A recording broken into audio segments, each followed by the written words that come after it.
Welcome to Novara Live. I'm Michael Walker. It's Friday night and I'm joined by Aaron Bastani. Aaron, how are you doing? Michael, I'm extraordinarily well. I'm a little bit orange. We have a little bit of an orange room here at Novara Towers. I don't mind. It's better than being washed out in the winter. Are you calling me washed out? We are going to be talking about Dominic Raab resigning, Extinction Rebellion's big one. Their 4-day protest in London has started, and Elon Musk's rocket blowing up. Was it a successful failure, as we're being told? As ever, we want to know your thoughts, your theories. Are you going to be going to the big one this weekend? Are you glad that Extinction Rebellion have sort of embraced their softer side? Tell us on the hashtag Novara Live. Let's go straight to our first story. Dominic Raab has resigned as both Justice Secretary and Deputy Prime Minister. The decision was made after an official investigation into his behaviour upheld 2 allegations of bullying. This is the description of one of those incidents in the report. It's by Adam Tolley, KC. Tolley writes, as part of the process towards an implementation of his management choice, he acted in a way which was intimidating in the sense of unreasonably and persistently aggressive in the context of a workplace meeting. His conduct also involved an abuse or misuse of power in a way that undermines or humiliates. In particular, he went beyond what was reasonably necessary in order to give effect to his decision and introduced a punitive element. His conduct was bound to be experienced as undermining or humiliating by the affected individual, and it was so experienced. I infer that the Deputy Prime Minister must have been aware of this effect. At the very least, he ought reasonably to have been so aware. All rather technocratic language. That's an internal government report. That's what they're like. Raab had publicly stated, though, that he would resign if bullying complaints were upheld, and he has done so. However, he hasn't done so without making some complaints of his own. After releasing a resignation letter, he penned an opinion piece in the Telegraph. So it has this headline, "The people of Britain will pay the price for this Kafkaesque saga." He says bullying inquiry sets a precedent for officials to target ministers and will paralyse government. Now, in the article, he had lots of complaints about how the investigation had been carried out, and he concluded like this. This precedent sets the playbook for a small number of officials to target ministers who negotiate robustly on behalf of the country, pursue bold reforms, and persevere in holding civil servants to account. If that is now the threshold for bullying in government, it is the people of this country who will pay the price. Dominic Raab reiterated that message in an interview this afternoon with the BBC's Chris Mason. Do you accept, though, that your behaviour in certain instances has not been acceptable? Look, I'm sure I've made mistakes over 4.5 years, but the question was whether any of this amounted to bullying. And I strongly believe if the threshold for bullying is so lowered that picking people up on bad work, straightening out a negotiation where breach of a cabinet set mandate has been taken place, changing teams so we get the very best out of negotiations, so we deliver on victims' parole, human rights reform. If we can't do those things, then ultimately it will be the public that pay the price. Raab also spoke to GB News where he hinted at a coordinated campaign to remove him. Well, there was certainly some coordination. One of the complaints was struck out because they'd written it together. Look, put it this way. These claims, some of them were 4.5 years old. Another one was 2.5 years old. The vast majority were 8 months old. They were all submitted on the same day, which is 15th of November. I think a few came just a little bit later. That can't be coincidental, but I only know what I know, and I also know that I was warned by a very senior member of the government, a senior civil servant, that there are increasingly activist civil servants mobilised by the FDA union who are looking to target ministers. But all I know is that I think the bar has been so lowered now that the government we've got, and I'm a huge fan and supporter of the Prime Minister, is going to struggle to drive forward the changes we need. There'll be a chilling effect, a paralysing effect on ministers. I'm already, my phone is lit up by ministers now very concerned that they could be accused of these things for behaviour that in most walks of life would be regarded as important managerial scrutiny. And I think that must be wrong. In most walks of life would be considered normal managerial scrutiny. I think potentially he's living a little bit in the past, right? If you're in meetings and you're shouting at people and you're trying to humiliate them, And, this report, which seems like it doesn't seem like it was much of a whitewash. Actually, quite a lot of the report is saying Dominic Raab's a fairly hardworking guy who's a bit abrasive. But they do say that there were these moments where he was humiliating towards staff in meetings, and they felt humiliated, and they were right to feel humiliated. Sorry. So, I mean, that shouldn't really be the cut and thrust of the workplace. Obviously, Angela Rayner had a different take to Dominic Raab. Here she is speaking about his resignation. Well, unfortunately, in many workplaces up and down the United Kingdom, there is bullies in positions of power, and that's why we have strong trade unions and policies and procedures to support people. And what's important, especially if you're working in public office, is you have to be able to hold power to account, and you have to be able to speak up. Our civil servants do the legwork for our government. If there is wrongdoing, or if there is a culture of bullying, that suppresses us being able to have good governance. And that's the wider issue here for me, is that Dominic Raab should never have been put in a position of leadership, in a significant, powerful position where he could bully staff who are trying to do their best by our country and support him in his role. Aaron, what's your take on this? Dominic Raab resigned, but he seems to be coming out fighting, doing interviews all over the place, writing comment pieces. He's saying, yes, I'm resigning because I said I would if I got found guilty of bullying. Well, if the bullying complaints got upheld, but this shouldn't be happening. The fact that I was found to have bullied some staff just shows that people, the threshold is now too low for bullying. And also this is going to completely stop government being effective. Well, it's important to say that these complaints were being made, I think, by around 24 people, Michael, converging around 8 different episodes. So it's a lot of people, a lot of different episodes. It's not just 1 or 2 people. There's clearly a pattern here. One person claimed to have felt suicidal. One person said they would close to, or even said they would vomit prior to a meeting with Raab. So they're very serious claims.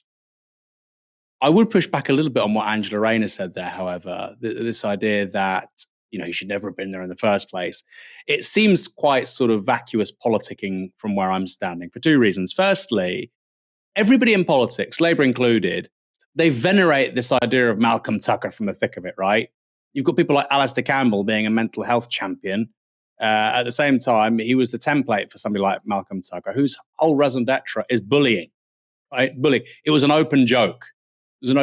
So I find it a bit insincere and strange that you have Westminster politicians saying this is appalling, it's completely unacceptable, and yet they know how it operates. I mean, the whole nature, for instance, of a chief whip and how they maintain discipline in the party is I think, itself completely rotten, corrupted, outrageous, antiquated, shouldn't carry on anymore. Speaking of which, Labour's chief whip, Nick Brown, was put on hold, was, suspended, I believe, for allegations of bullying in September 2022, and we've still not heard anything about him.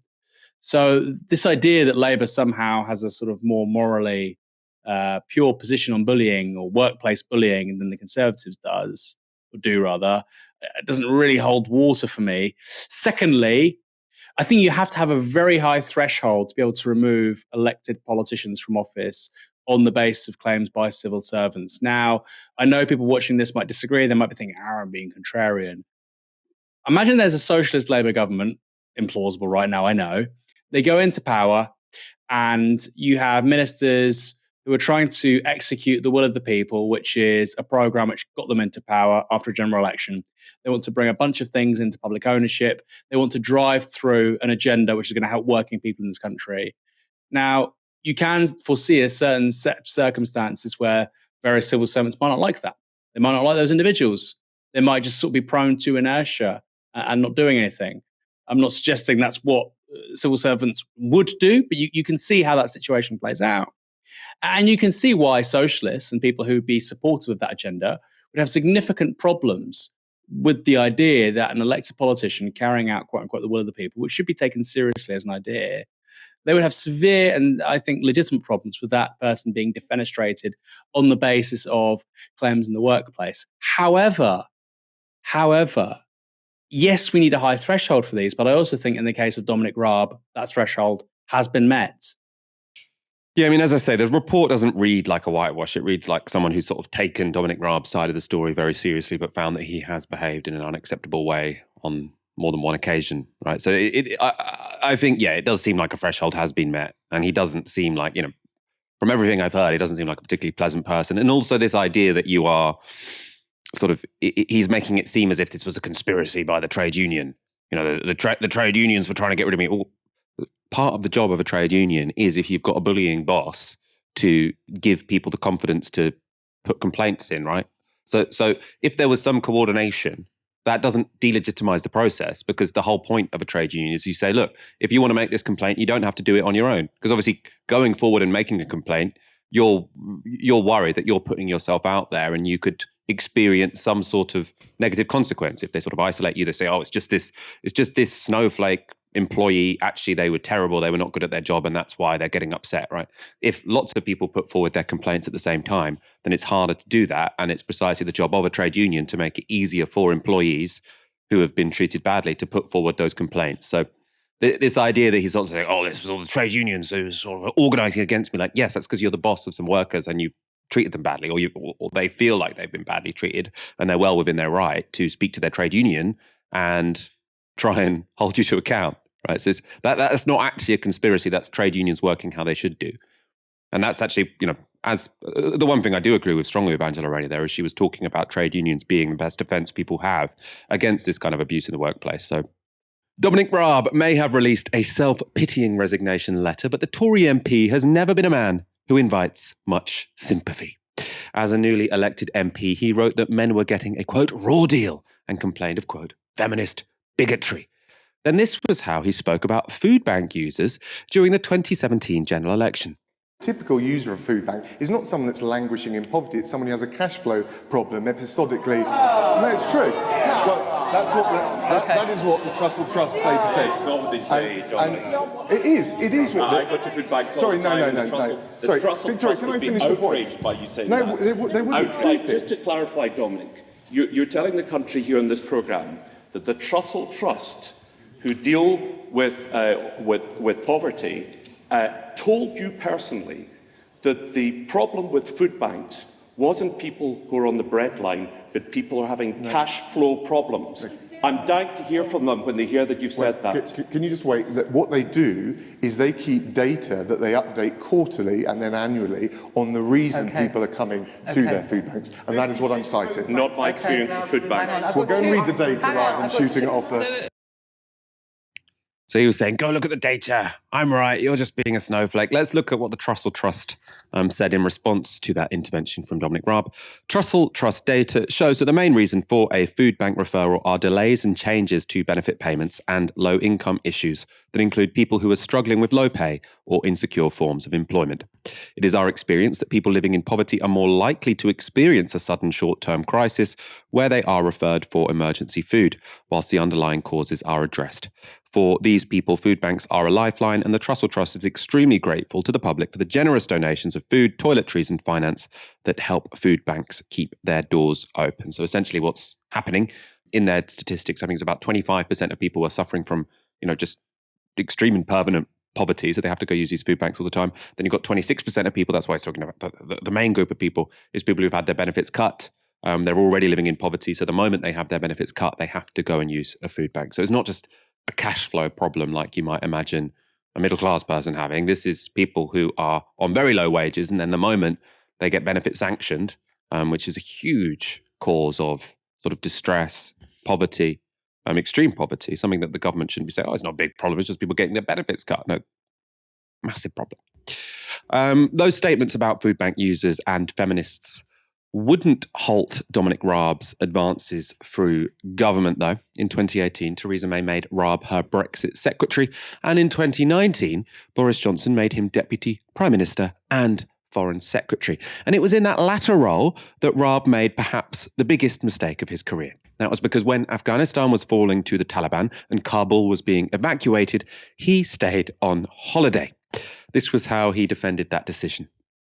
But in terms of the conversation that you had with the Prime Minister, had you been ordered to come back to the United Kingdom, to be at your desk for the fall of Kabul, Did you lobby the Prime Minister to work remotely? All of those claims and suggestions are which not was true. it then? Well, we discussed the matter. I agreed to come back on Sunday. I'm not going to add further to the speculation around that. But the idea, some of the reporting, some of the assertions you just put to me, just not true. But we were focused overwhelmingly on securing the airport, making sure, and I was engaged in meetings, the stuff about me being lounging around on the beach all day, just nonsense.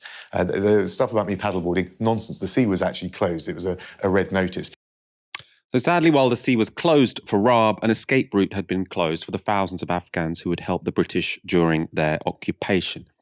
That decision led to Raab's demotion to Justice Secretary, a position which he would regain under Rishi Sunak.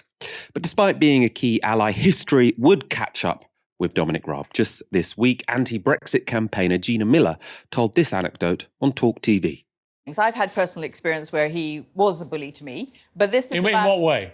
So I was doing a morning Today programme about the case that I brought, my first case, and in coming down from the show, in the lift, he basically called me names. Like what? Like can't work out if you're just a silly bitch or if you are Really? rich. Or if you've got, or you're just naive. He called you a silly bitch? Yeah, or if I was naive. Dominic Raab called you a silly bitch? Yeah. Wow.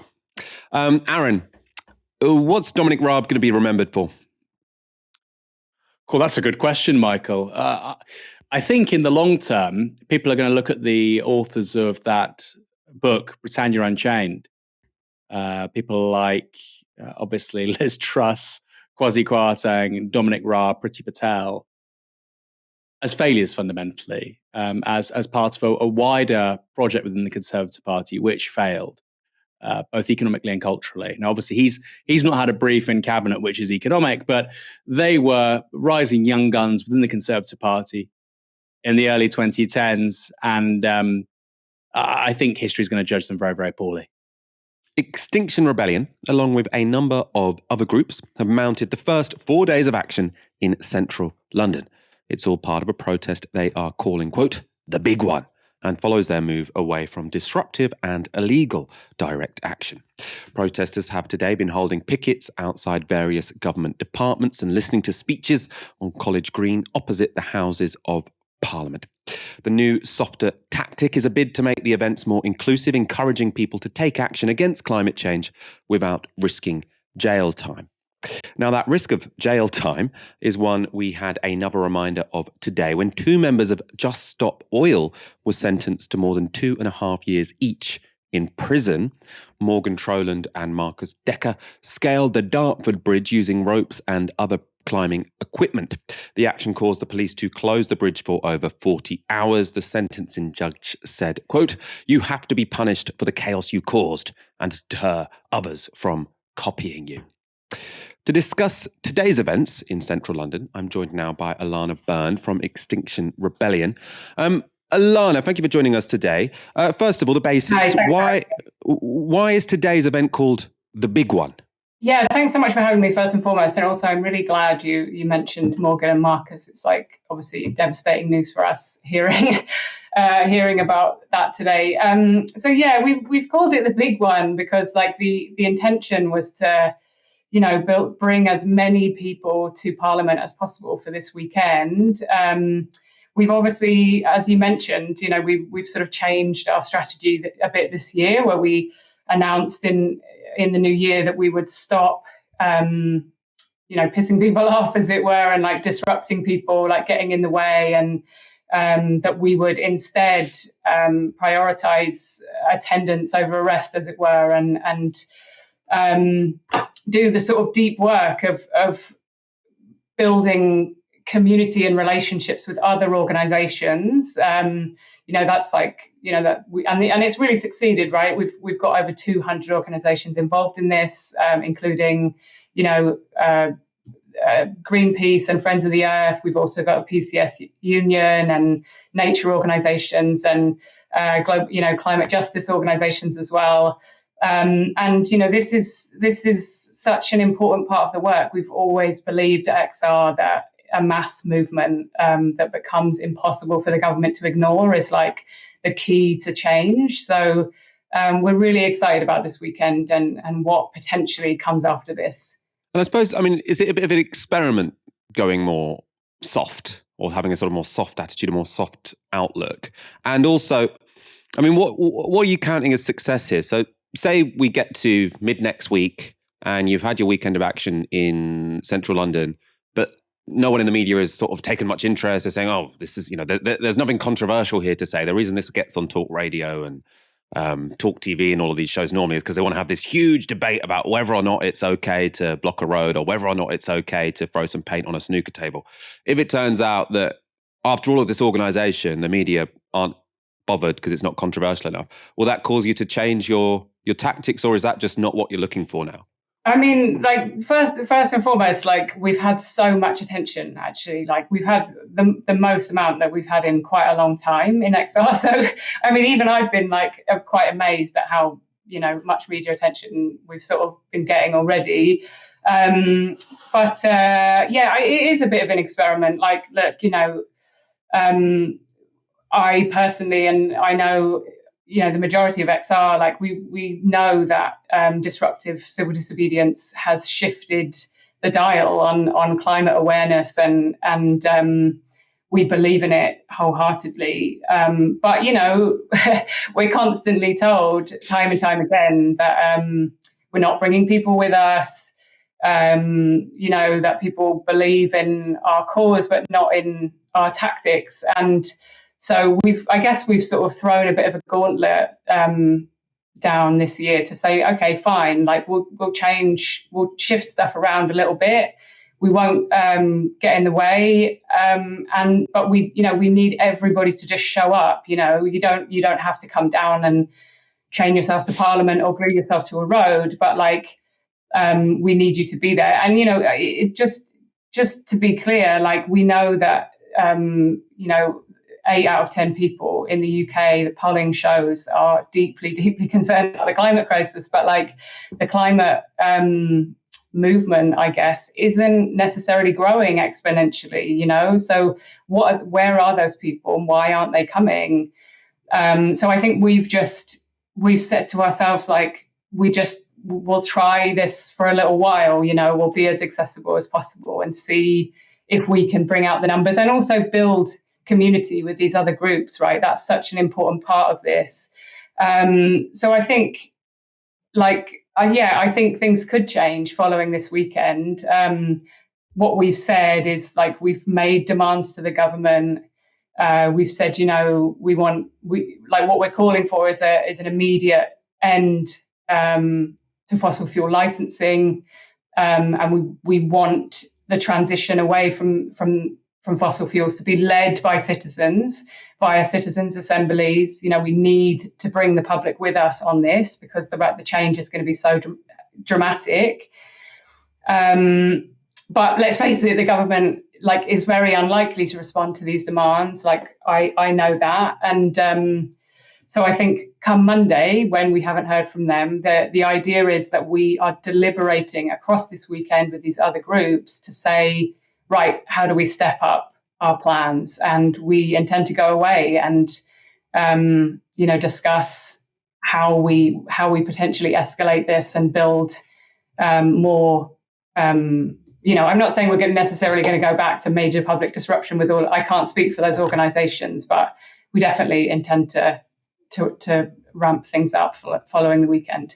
And let's talk a bit more about your objectives. So you've mentioned there the demand, which I think is part of this weekend's sort of protest, to say no new oil exploration in the UK. Very reasonable. I think people are now, going to be quite sympathetic towards that. Obviously, Just Stop Oil have a similar message. I mean, what's the broader vision when it comes to sort of how climate change should be tackled? I mean, because there's lots of areas where it's going to be harder than, say, moving away from oil and going for electric cars, things such as concrete and steel. Sort of what's the big Extinction Rebellion vision of how we decarbonise quicker than currently are in government plans? Extinction Rebellion has never claimed to have all the answers, and we certainly don't know exactly what needs to happen. But we also know that politicians don't have a clue. It's so blatantly obvious now what's happening not just with climate, but generally with the crisis within society, with striking workers, and et cetera, et cetera. Like this government doesn't have any plan to get us out of the mess we're in.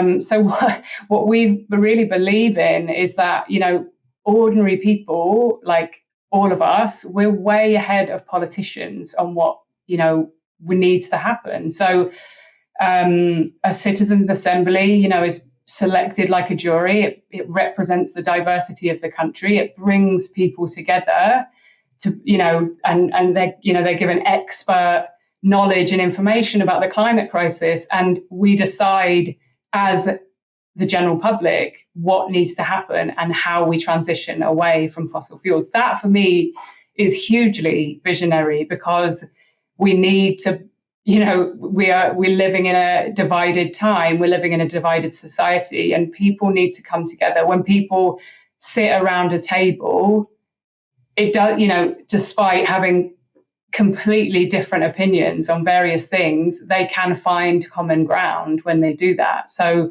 honestly, I believe, citizen-led mechanisms and deliberative democracy is the best chance that we have. I mean, I think that's an interesting idea. The idea, I suppose you could say, once you move it away from party politics, it's going to be easier to actually make difficult decisions, because none of the political parties really want to come forward and say, we're going to make it more expensive to fly, for example, but maybe a citizens' assembly would come to a decision such as that.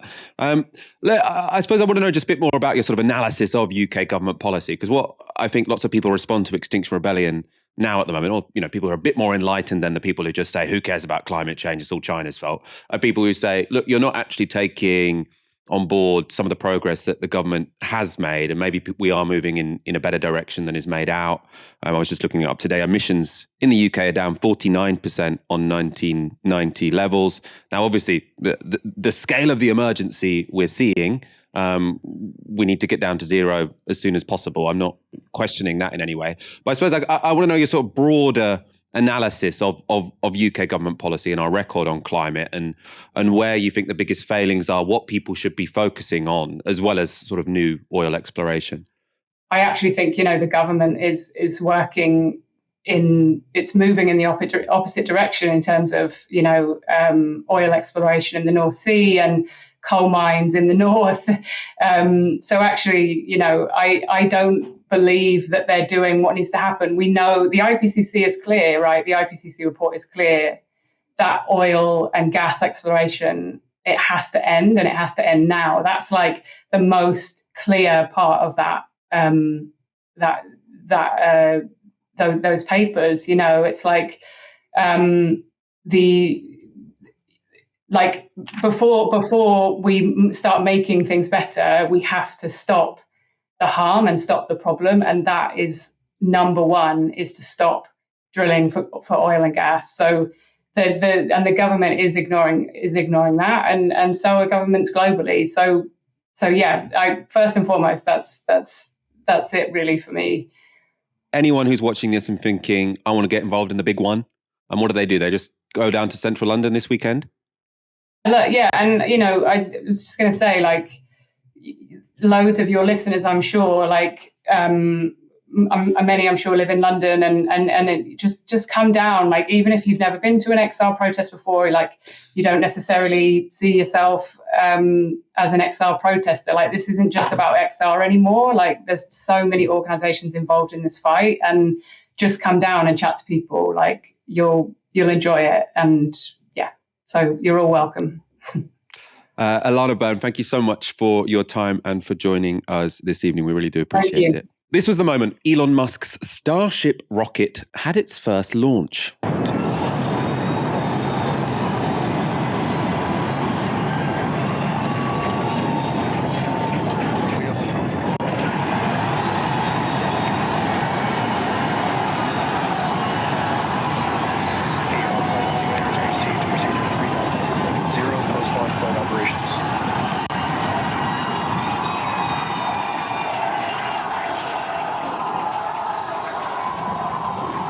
Booster after chamber pressure is nominal.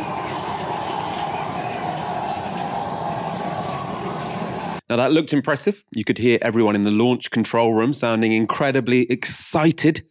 But after around 4 minutes, the rocket exploded. Take a look.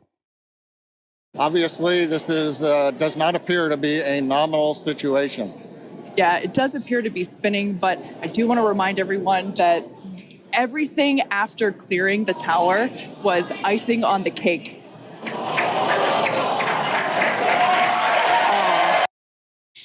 So immediately after that explosion, lots of commentators on Twitter suggested this was another fail from Elon Musk. He's lost his magic touch. He's ruining Twitter and now his rockets are exploding. But there's a counter-narrative to that story. So Reuters reported this. SpaceX rocket explosion illustrates Elon Musk's successful failure formula. And they go on to report this. SpaceX executives, including Musk, the founder, CEO, and chief engineer at the California-based rocket company, hailed the test flight for achieving the major objective of getting the vehicle off the ground while providing a wealth of data that will advance Starship's development. This is a classical SpaceX successful failure, said Garrett Reisman, an astronautical engineering professor at the University of Southern California, who is a former NASA astronaut and is also a senior advisor to SpaceX. Reisman called the Starship test flight a hallmark of a SpaceX strategy that sets Musk's company apart from traditional aerospace companies and even NASA by this embracing of failure when the consequences of failure are low. He says, even though that rocket costs a lot of money, what really costs a lot of money are people's salaries, Reisman told Reuters in an interview hours after Thursday's launch. Reisman said SpaceX saves more money in the long run and takes less time to identify and correct engineering flaws by taking more risks in the development process rather than keeping a large team working for years and years trying to get it perfect before you even try it. I would say the timeline for transporting people aboard Starship is accelerated right now compared to what it was a couple of hours ago. So that's all from Reisman, this former astronaut, academic, and advisor to SpaceX. Reuters also spoke to Tanya Harrison, a fellow at the University of British Columbia's Outer Space Institute. She explained why Starship is significant, why we care about this rocket. So she said, this is the biggest rocket that humanity has tried to build, adding that it is designed to carry orders of magnitude more cargo and people to and from deep space than any existing spacecraft, whereas NASA is working on a mission to retrieve samples of Martian soil and minerals measured in kilograms being collected by the Mars Perseverance rover. Starship will carry back many tons of rock, as well as transport dozens of astronauts and entire lab facilities to and from the moon and Mars. Aaron, can an exploding rocket really be a good thing, or is this just cope from Elon Musk fans? Well, I hate to upset people who, enjoy Elon Musk's very public failures, which is absolutely happening right now with Twitter and the abolition of the blue tick. But this is incredibly common. SpaceX, obviously, as a company, is around 20 years old. Important to say that the very first rocket that the company built, and the first stage booster rocket, which is what blew up, their original one was called the Falcon. And they had, I think, 3 failures before they had a Falcon successfully go above what's called... there's a certain level, basically, when you're in space. I've forgotten the name of it now. There's something, the Kármán line, K-A-R-M-A-N, above the Kármán line, and then basically out of the Earth's kind of not out of its orbit, but it was a rocket that went into space, first stage rocket. They did that at the 4th time of asking, and actually that was when the company obviously was quite small, untested. It was the first time a private company had sent a first stage booster rocket into space. The first time that happened with a vehicle like a first stage booster rocket, although it wasn't called that at the time, was a successful launch of a V2 by the Third Reich, I think in 1943, 1944.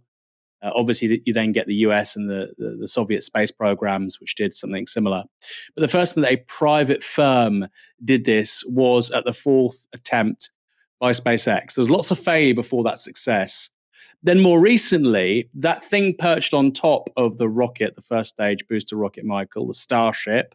That's the thing that will go flying around, our solar system, apparently.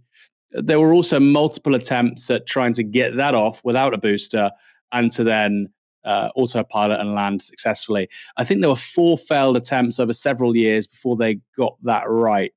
So SpaceX and the timeline of its accomplishments, which are multiple: first private company to send a first stage booster into space, first private company to put a satellite into space, first space transport provider to use reusable first stage rockets, and now with Starship, second stage vehicles too. Lots of firsts there. But amongst all those accomplishments are what would be viewed as a litany of failures. So if people think that this thing blowing up now proves that SpaceX is on the decline, I hate to be the bearer of bad news, but that's simply not the case. There was a funding round earlier this year for SpaceX, which it should be said is a private company still. It's not like Tesla. And that funding round, this isn't necessarily an accurate way to work out how much a company is worth, but that funding round valued SpaceX at, I think, something like $170 billion, obviously replete with NASA contracts, putting satellites into space for all kinds of private companies and nation states, from, yes, the United States to I think maybe even the UAE have contracts with them too. They're bringing in billions of dollars a year. I think this explosion cost them around $3 billion. So clearly you don't want to make it a habit. You don't want to make a habit of building a rocket bigger than the Saturn V, the most powerful vehicle we've ever built. This is bigger than that, and it took off successfully. That is an accomplishment. But you don't want to be building something of that size and failing 4, 5, 6 times. I think they're probably pricing in 2, 3, 4 failures, 4 maximum. But this was inevitable. The idea that it would have been a success first time would have been really unprecedented in the history of SpaceX. But what I don't understand, having said all of that, Michael, is the fact that there was a Starship on top of the first stage booster. Why not just test the first stage booster by itself, save some money? So maybe they were confident this would clear the hurdle at the first time of asking. But in any case, like I say, over the last 20 years in the history of SpaceX, this is all very normal. And I suppose another response people might have, and I save these space stories for when it's Friday and I've got you, Aaron, because obviously this happened yesterday morning, but I thought you'd have a lot more to say than even me or Ash would. If someone is watching this and thinking, okay, so fair enough, this rocket exploded, but this is all part of the development of rockets, and this doesn't mean this is a lost hope. This huge rocket, which is bigger than anyone has put into space before, maybe it will ultimately be a success. Why should we care? Because I suppose one thing people look at this and say, look, we've got a cost of living crisis, we're facing existential threats when it comes to climate change. Why do we care if this very big rocket, which can take tons of rocks into or away from space, I suppose you probably want to take them from space instead of sending them up there. Who really knows? This is my question for you. Why should our audience care that this very big rocket is potentially closer to being able to carry big payloads into space? Well, I don't think your audience should have any sort of vested interest in the success of SpaceX. I think that's by the by. I don't think they should have any vested interest in the idea that a private company will benefit from the exploration of space. However, the idea that space itself is somehow distinct from the things that we all care about is kind of misplaced. So, for instance, without satellite technologies, we don't have mobile phones, we don't have GPS. Without satellites, we can't monitor real-time changes in our climate systems, right? We literally can't monitor things like global concentrations of CO2, movements in surface area with regards to rising sea levels, etc., in places like the Arctic or Greenland. So space is really critical. If you care about climate change, you just have to accept that we need satellites to be able to monitor these things and have the ability to measure and manage how we mitigate addressing the climate crisis. So this idea that we need to feed people and house them and create public transport and schools and hospitals, of course, you would also need satellites, unless you want to get rid of GPS and monitoring climate change. Now, going on to SpaceX and its mission, I think it's obviously a tragedy that these technologies and the potential prosperity and abundance they open up is being captured by a corporate elite. That's not a mistake, by the way, or an accident. I talk about that in my book, Fully Automated Luxury Communism. Until relatively recently, actually, there was an agreement, it was a Cold War agreement, which said that resources and assets beyond our planet's atmosphere should really be the common inheritance of humanity. They shouldn't be subject to a profit and private gain. I think in the next 20, 30 years, that's sadly going to come apart because, of course, we live in a capitalist system and innovations and changes which could redound to the benefit of everybody, redound instead to those who own capital, i.e. capitalists. So for instance, I think in the medium term, before you talk about colonizing Mars or whatnot, I think a moon base is probably quite likely. Now, why would that matter? Why would a capitalist want to do that? Well, on the moon, we have ice. What's ice? It's water. What can you do with large concentrations of water? You can make more gas, basically. You can make a form of synthetic gas by splitting water into hydrogen, oxygen, mixing the oxygen with carbon dioxide, which you take with you. You can make something similar to a methane, a propellant. So all of a sudden, once you can get to the moon and you can stay there, you can start to build something which resembles a gas station. Why does that matter? Well, because the gravitational pull of the moon is 1/3 of what the Earth's is. So to get rockets off the moon is much easier than our planet. And then, of course, they're looking at asteroids further afield. Why would you want to do that as a capitalist? Well, asteroids also have ice, which can be turned into water and then into propellant, which gives you more gas stations. But as well as that, asteroids also are basically, generally speaking, huge chunks of metal. And out there in our solar system are trillions and trillions and trillions of tons of all kinds of metals, including platinum and gold, far more than we have on our own planet. And in an ideal world, if we were a highly advanced multi-planetary civilization, as Elon Musk loves to talk about, you could see a situation whereby we wouldn't be able to, or we wouldn't permit mining of metals and precious resources on our home planet. And that all happened out in the solar system on asteroids. And that would be done in a way which is fair, socially just, and with the dividend of that redounding to the benefit of the many, not the few. That's clearly not how capitalism works. Now, this all sounds quite strange and far-fetched. I think there's a timeline for this, like I say, 20, 30 years, and I talk about that in my book. I suppose my one fear, Aaron, I want to put to you, is this the super billionaires trying to, generate interplanetary lifestyles so they can sort of say to hell with Earth, if climate change makes it uninhabitable, I can take me and my favorite 100 people to Mars. No, I wouldn't go that far, Michael, because however bad our planet gets, Mars isn't great. I think, Venus, maybe somebody in our comments can respond, but Venus, which is, as a planet, because of its size and its mass, obviously has a similar sort of gravitational pull to our planet, which is what we're evolutionarily adapted to. I think Venus has a surface temperature of several hundred degrees C, so you wouldn't want to live there. It's also gas. Mars, a bit more hospitable, but it's 1/3 the size of Earth, so you might have some problems walking around. It wouldn't be particularly pleasant. It's interesting, isn't it? At the same time that we're destroying our own planet with regards to runaway climate change, we have ultra-wealthy people looking to terraform other planets. Let's start with our own one. However, I have a theory about this, Michael, I think. I'm a Marxist. I try and think dialectically, which is that once humans do begin to live in colonies, let's say on the moon, the Mars or asteroids or whatever, they might be quite small, right? I'm not suggesting it's going to be a mass sci-fi style, millions of people living in cities, but just hundreds or thousands of people living in these kinds of places. I think once that happens, there will be almost a sort of a species-wide revelation that there is nowhere else we can live other than this planet and that we need to cherish it. This was touched on by William Shatner, actually. He went on into space with Jeff Bezos, Amazon Origin, the sort of rival to SpaceX. Interesting, the world's two wealthiest people have probably own space companies. Probably tells you about their intentions, which are profit.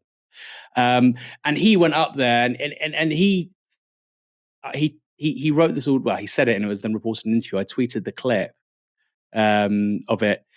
For him, it was a recognition that we have a marvelous home planet, gives us everything we need. We're never going to have another home planet. That's something I think for sure. And we're destroying it.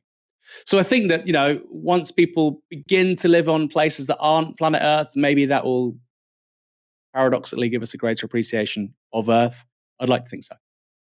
I think that makes a lot of sense. Yeah, so that we're going to get out to space and think, well, we've put all of this investment into getting to Mars, but you know what? It still sucks compared to Earth. So maybe we should try and look after it.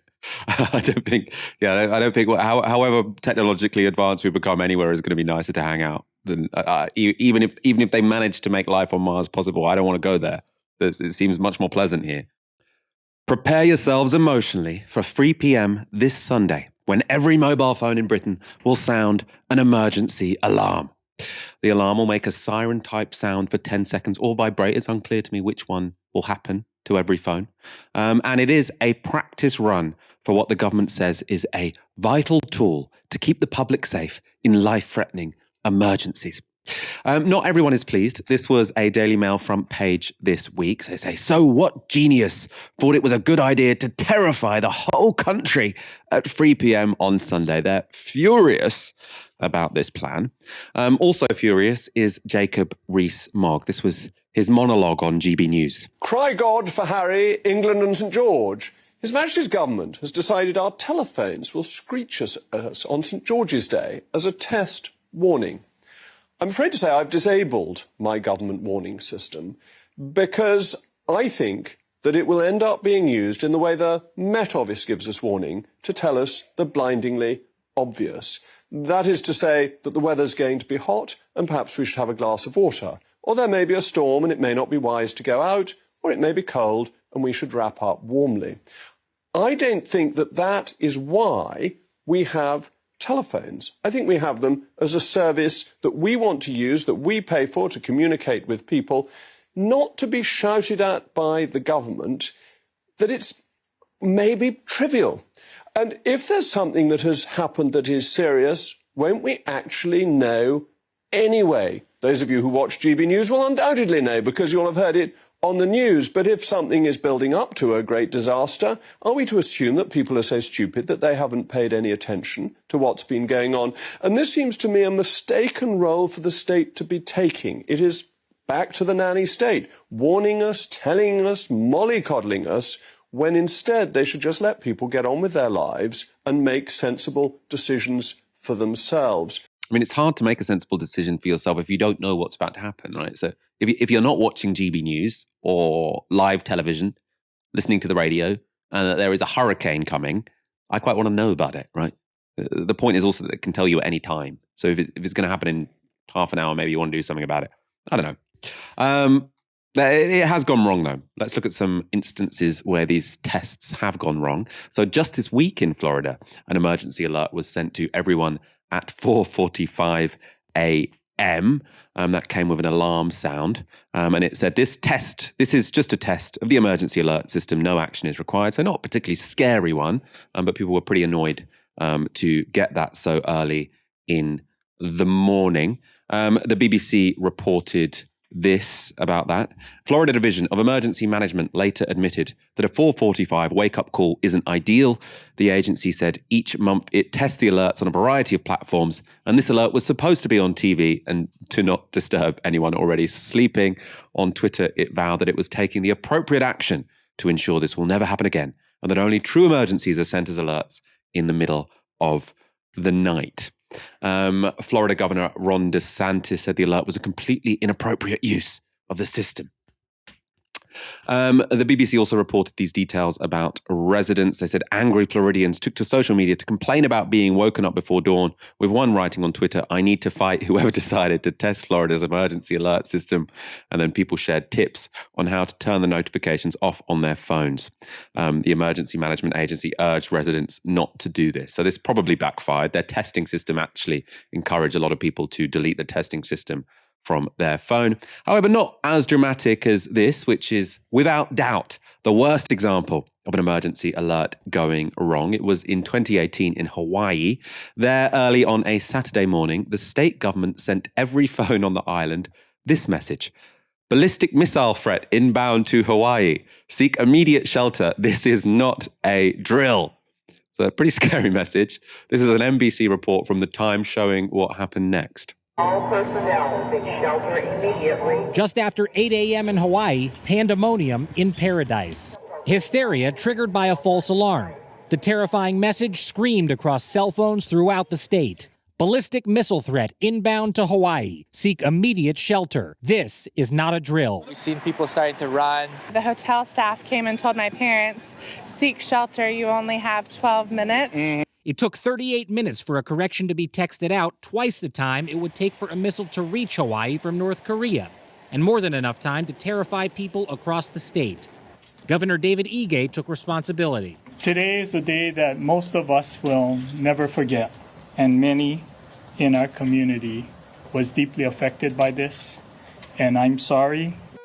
An apology from officials here for a system designed to save lives, instead turning them upside down.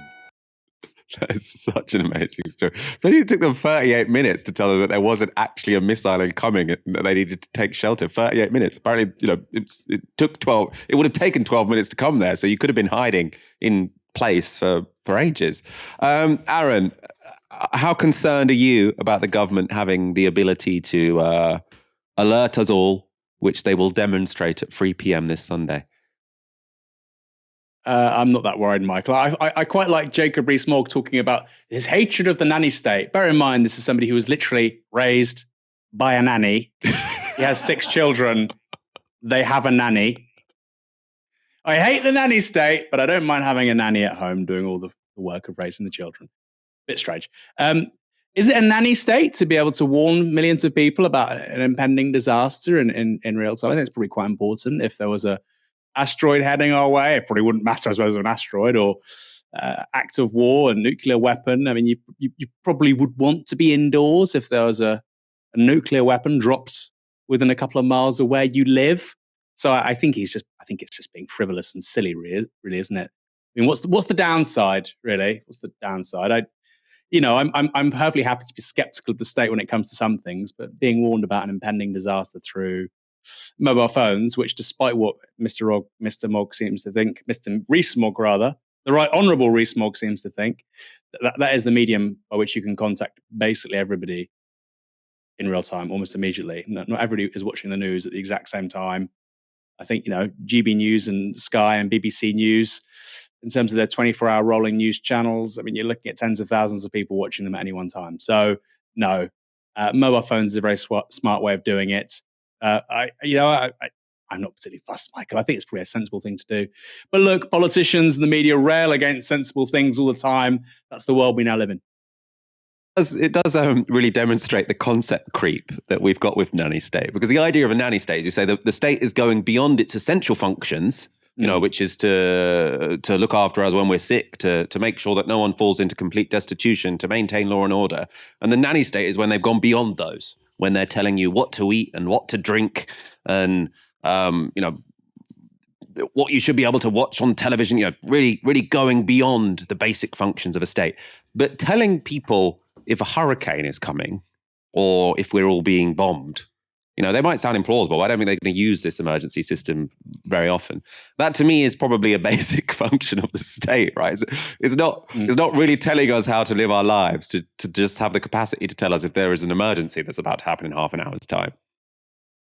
Yeah, I mean, if you look at sort of political philosophy, people on the sort of libertarian right, which, Jacob Rees-Mogg identifies with in many ways, they would say that somebody like Robert Nozick, who wrote a book called Anarchy State Utopia, libertarian right-wing thinker, they would say that the state shouldn't really provide very much except for courts, police. So basically you have a state apparatus to uphold the rule of law so that individuals can privately engage in market transactions, uphold contracts, et cetera, et cetera, et cetera. Even in that anarchist libertarian utopia, you probably would have this, right, Michael? I think it's such an important point you've just made there. Even if the state didn't provide healthcare, housing, transport, education, yeah, you probably would have an alert service for natural disasters or an act of war. Sorry, Jacob. I think you've got this one really badly wrong. I like your point that this is someone who is no stranger to nannies. Aaron, it's been a pleasure, as it always is on a Friday evening with you. Before we go, we've got an interview going out this Sunday on our channel, Downstream. Can you tell us something about it? We do. We have an interview with Matthew Goodwin, who's been going around in the media in places like The Sun. I believe he's on BBC Any Questions this evening, talking about his idea of the new elite. I won't give too much away, but it's rather different to the elite that you and I might have in mind, or many of our viewers. When you hear the word elite, you think CEOs, billionaires, the 1%, the corporate class. Mr. Goodwin, instead, his graduate students who are working in Starbucks or nurses with £54,000 debt. That apparently is the new elite. Obviously, we disagreed on a great deal, but I think it's of real importance to unpick some of these ideas coming out on the right and to challenge them fundamentally. So I think our audience will really enjoy it. That's 6 p.m. this Sunday here on Novara Media's YouTube channel. Thanks everyone for watching this evening. Of course, this show will be back on Monday, same time, 6 p.m. For now, have a great weekend. You've been watching Novara Media. Good night.